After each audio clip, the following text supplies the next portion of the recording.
Thank you so much for watching. I will support to you getting your desired band score in your IELTS exam. If you need a prediction material, you can check my Instagram page, link available in a description box. All over proof of previous exam you can see here. Reading prediction, writing, speaking 100% from our prediction material, and this YouTube channel only for you, and every day I will upload listening prediction videos for your improvements. If you need prediction material, then you can drop me message on my whatsapp number you can see on your screen, 98765 and tell me about your name, your exam date and your location, and I will send you accurate prediction material like reading, listening, writing and speaking. Must comment your band score in comment section. You will hear a number of different recordings, and you will have to answer questions on what you hear. There will be time for you to read the instructions and questions, and you will have a chance to check your work. All the recordings will be played once only. The test is in 4 sections. Write all your answers in the listening question booklet. At the end of the real test, you will be given 10 minutes to transfer your answers to an answer sheet.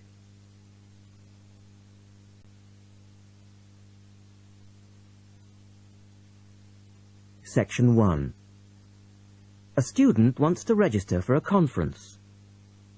Listen to the conversation between the student and the woman and answer the questions. First, you have some time to look at questions 1 to 4.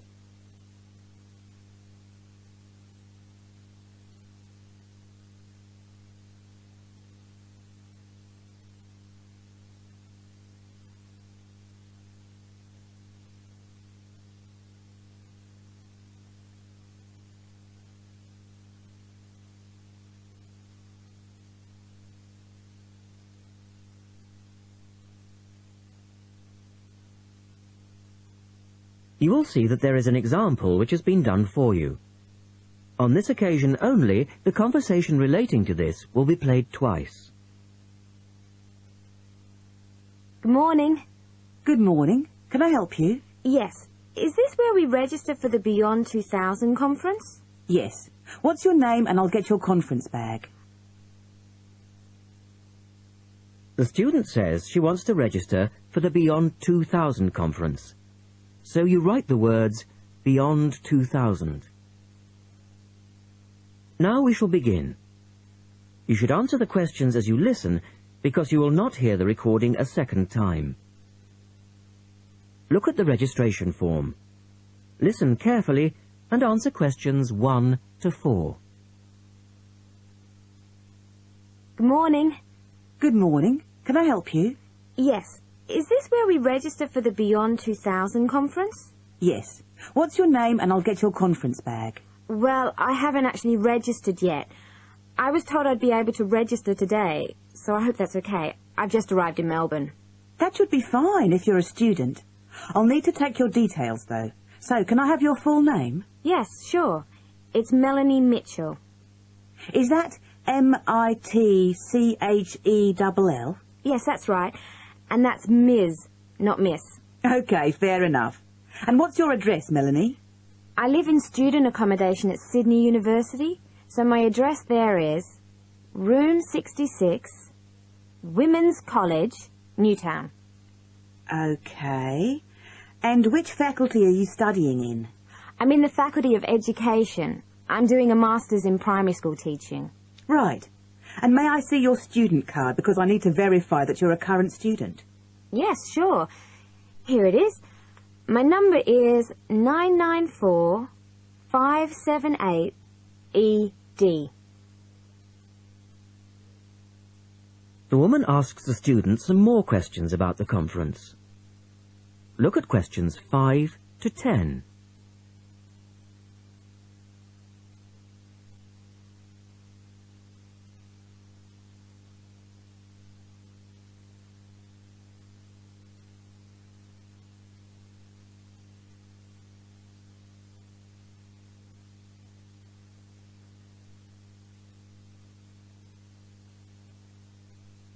Now listen to their conversation and answer questions 5 to 10. OK. Now, do you want to attend all 3 days? The conference runs from Thursday to Saturday. Yes, I think so, if I can afford it. What does it cost? Well, you're eligible for a student discount, which makes it $15 for a day registration or $40 for the 3 days, though it is possible to register for half a day only. I'll register for all 3 days, please. Good. Now, will you be requiring accommodation while you're here in Melbourne? Yes, I suppose I will. What's available? Well, we have several levels of accommodation. You can share a room with another student for $25 a night. Or you can have your own room but share the bathroom. I believe it's just down the corridor. That's $45. Right. Or you can have a single room with your own bathroom. I don't mind sharing a room. On second thoughts, yes, I do. I'll have my own room, but I'll share the bathroom. Right. Now, the conference fee does not include meals, though you do get tea and coffee in the breaks. Shall I put you down for lunch? That's an extra $10 a day. And there's the conference dinner on Friday night, which is $25. Oh, and what about breakfast? Hang on a minute. It's all starting to sound rather expensive. I'll have the lunch, but not the dinner or breakfast, if that's okay. Perfectly okay. Now, a couple of other things. There are a number of special interest groups organised. They're known as SIGs, and you're asked to nominate your preference. They'll take place on the Friday afternoon and Saturday morning, but they're filling up quickly, which is why you need to nominate now. Right. What are the SIGs? Well, there are 6 altogether. Let's see. On Friday you have a choice between computers in education or teaching reading skills. Or a session on catering for the gifted child. Oh, they all sound interesting. But technology in the classroom is really my area of interest, rather than reading. So I'll go for that. I can probably read up on the gifted child topic myself.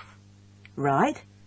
And then the Saturday options are a session on cultural differences, or there's music in the primary curriculum, or you could go to the one on gender issues in the classroom. Wow! Can I go to them all? They all sound fascinating. Afraid not. Well, I'm really interested in how boys and girls behave differently, even when they are very young, so I'd better opt for the 3rd session, even though the cultural differences SIG is probably really interesting too. Right. And the music option would be interesting. And how would you like to pay? We accept most credit cards, or bank cheques, but not personal cheques, I'm afraid. Been caught out too often before. And cash, of course. We never say no to cash. I'll have to put it on my card because I don't have enough cash on me right now. That's fine. Enjoy your time here with us in Melbourne. That is the end of section 1. You now have half a minute to check your answers.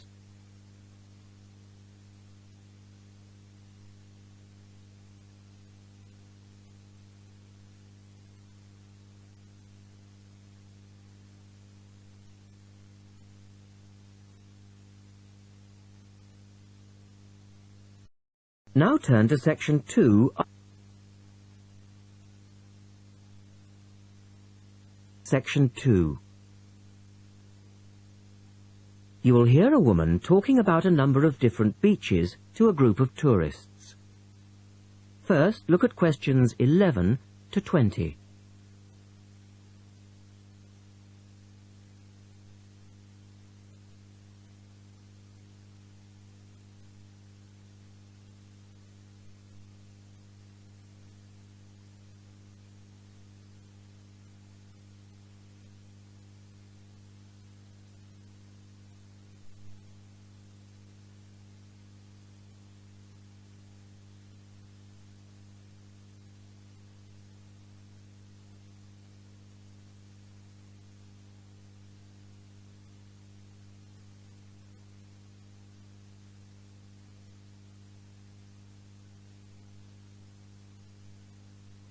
As you listen, answer questions 11 to 20.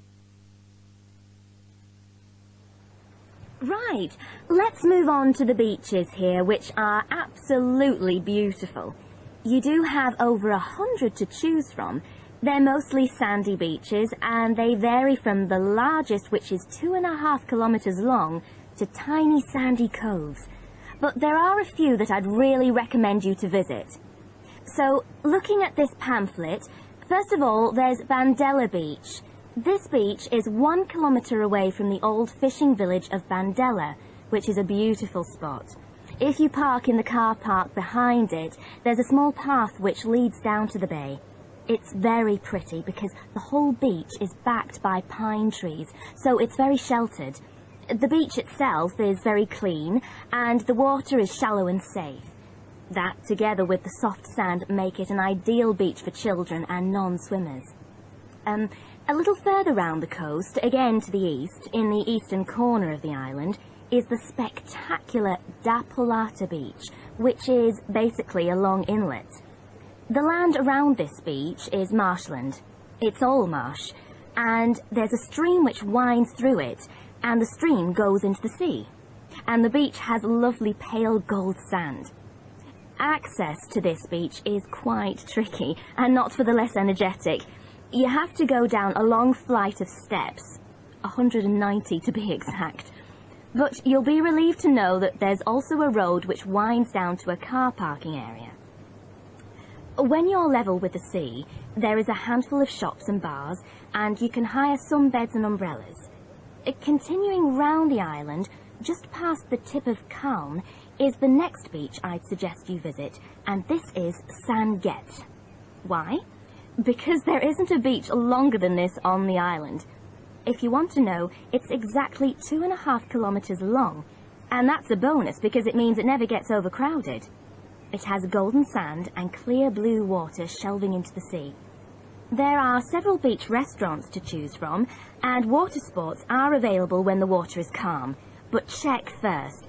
This beach operates a flag system, as the sea can get rough, and you should always swim between the flags. There's a large car park which gives you easy access to the eastern end of the beach, but the western end is much quieter and more wild, as it is harder to reach.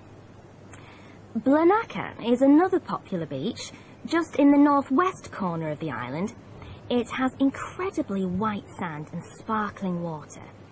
There is ample car parking here, and plenty of bars and restaurants.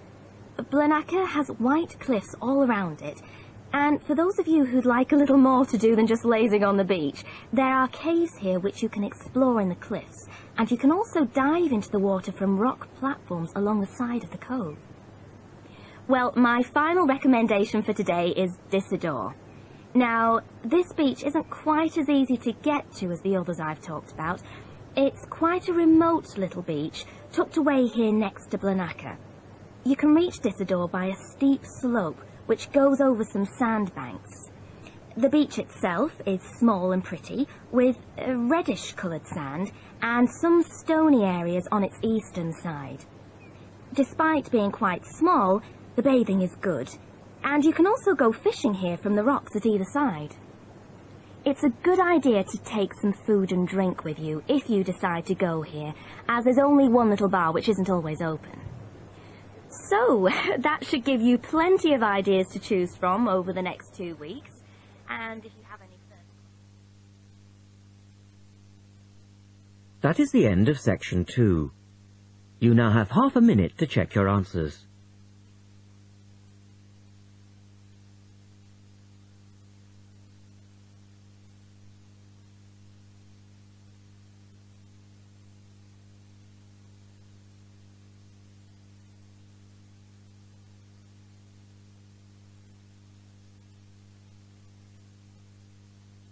Now turn to section 3.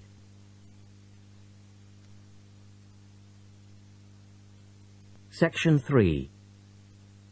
In this section, you will hear a discussion between a male interviewer and a woman who is the manager of a major bookstore. First, look at questions 21 to 24.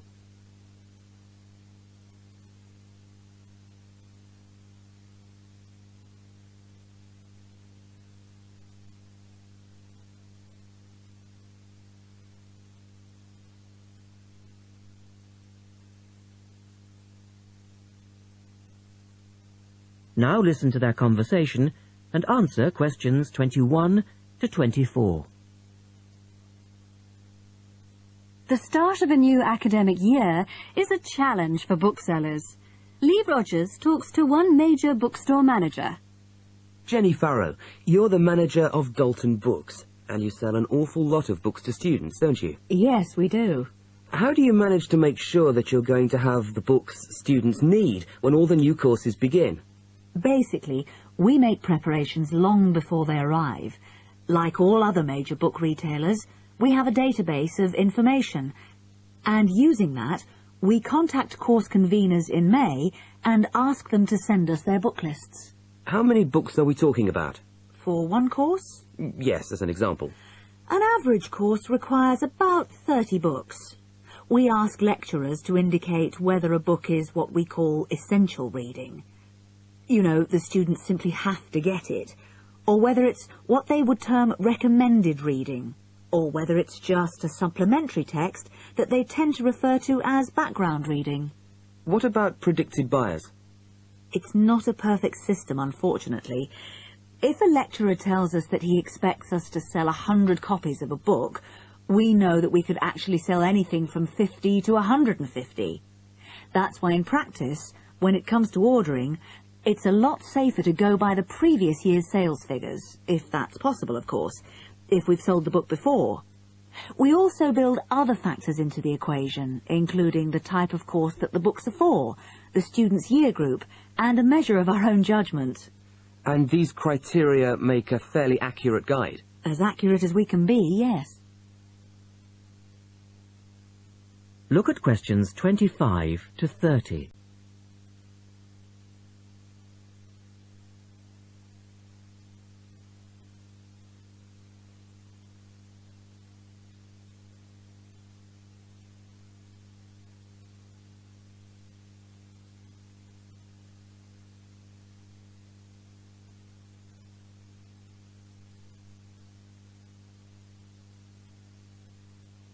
Listen carefully and answer questions 25 to 30.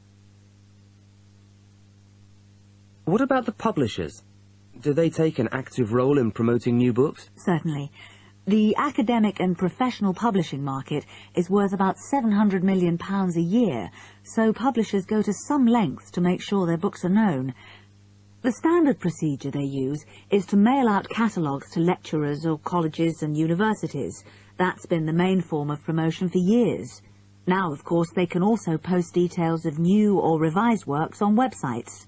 Some even go so far as writing individual letters to the appropriate lecturers in order to let them know what's coming up.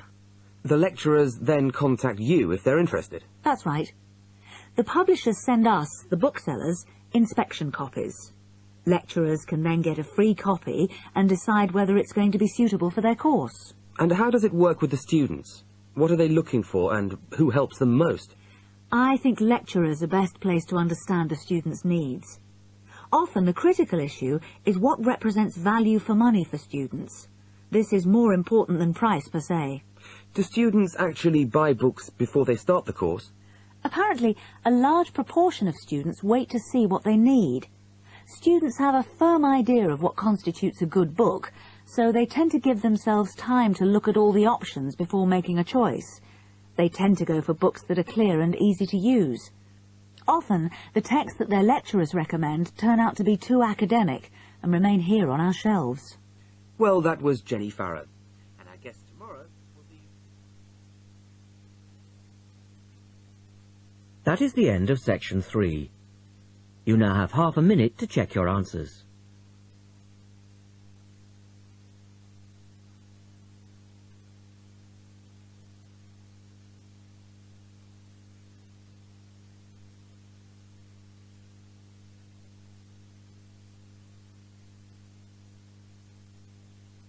Now turn to section 4. Section 4. You will hear Rebecca Bramwell, an artist and illustrator, giving advice on how to get your first job or commission as an artist. First, you have some time to look at questions 31 to 35.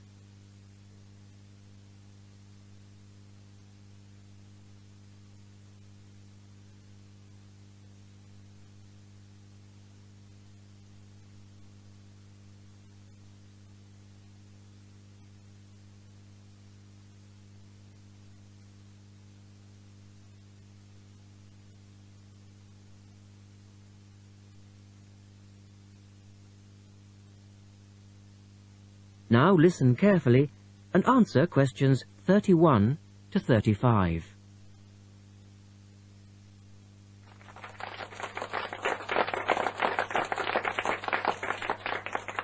I'd like to introduce Rebecca Bramwell, an artist and illustrator who has come along today to talk to you all about getting your first job or commission as an artist. Over to you, Rebecca. Thank you for inviting me. I remember when I graduated back in 1983, I was very excited about getting my first commission.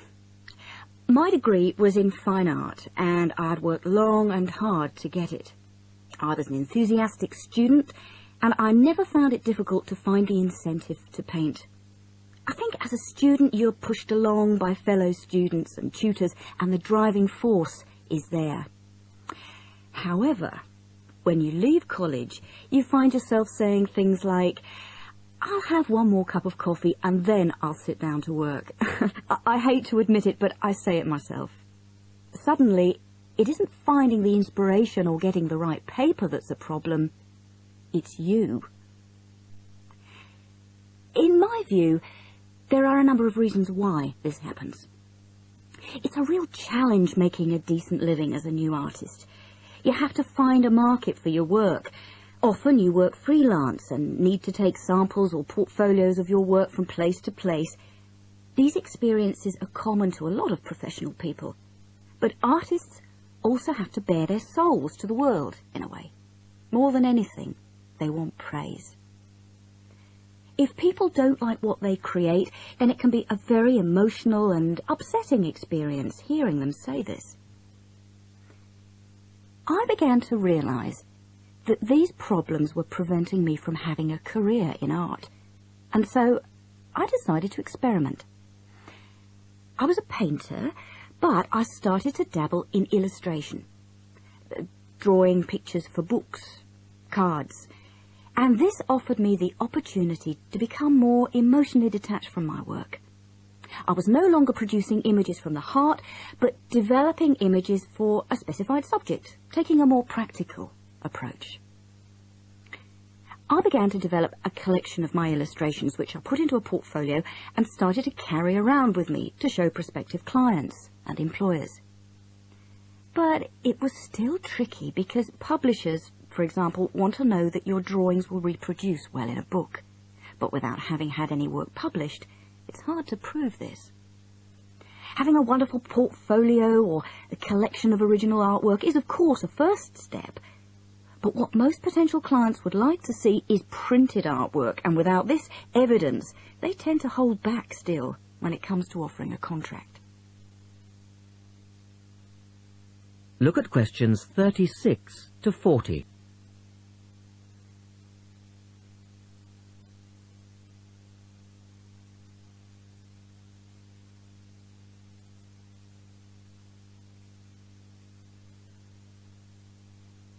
Now answer questions 36 to 40.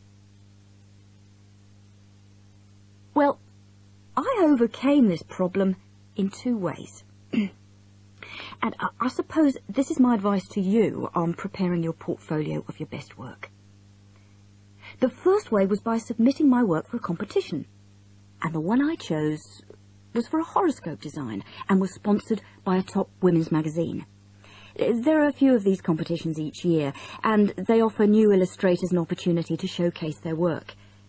The other approach I took was to design and print some mock-up pages of a book.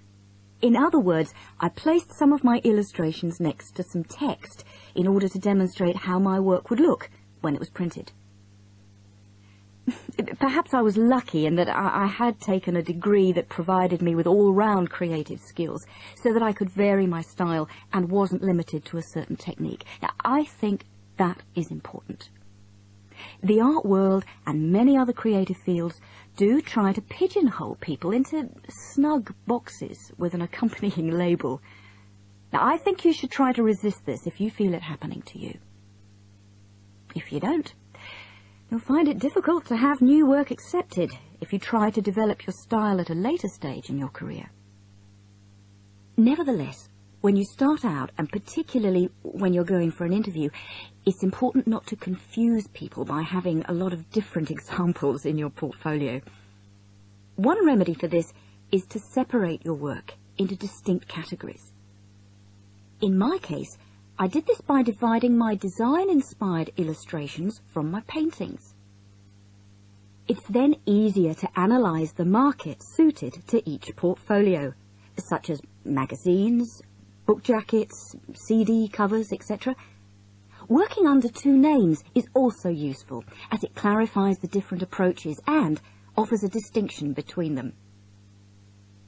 I think it's been hard for artists to be recognised in anything other than the pigeonholes that they've been placed in.